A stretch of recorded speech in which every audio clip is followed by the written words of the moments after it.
এবং আমি মনে করি যে আমাদের শাসন ব্যবস্থায় আমূল পরিবর্তন আনলে, যদি আমরা একটি জায়গা তৈরি করি ঠিক এই টেবিলের মতো, যে এলাকার মুরব্বীরা, এলাকার আলেম সমাজের প্রতিনিধিগণ, এই এলাকার জ্ঞানীগুণী মানুষ, এলাকার সামাজিক সংগঠন নিয়ে যারা কাজ করেন তারা, এলাকার আমাদের তরুণ যুবকরা, আমাদের শিক্ষার্থীরা, আমাদের নারীরা, আমাদের মা বোনেরা, আমাদের কন্যা সন্তানরা এবং এই এলাকার খেটে খাওয়া মানুষ সকলে যদি একত্রে বসি এবং নির্ভয় নির্বিঘ্নে এলাকার সমস্যার বিষয়ে আলোচনা করি, আলোচনা চিহ্নিত হবে এবং আলোচনা চিহ্নিত হলে 10 মিলে আমরা সিদ্ধান্ত দিব যে কিভাবে আমরা এই সমস্যা স্থায়ীভাবে সমাধান করার জন্য কাজ করব। এবং রাজনৈতিক দলের নেতৃবৃন্দ সহ সকলে মিলে সেই সিদ্ধান্ত বাস্তবায়নের মাধ্যমে এলাকার মানুষের সমস্যা স্থায়ীভাবে সমাধান হবে।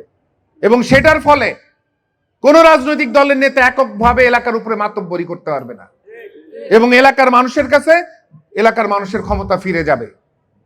সেখানে স্বৈরাচারী হয়ে ওঠার কোনো সুযোগ থাকবে না। এবং আপনাদের সহযোগিতা চাই, যদি আমি সুযোগ পাই আপনাদের জন্য কাজ করার, আপনাদের সন্তান হিসেবে।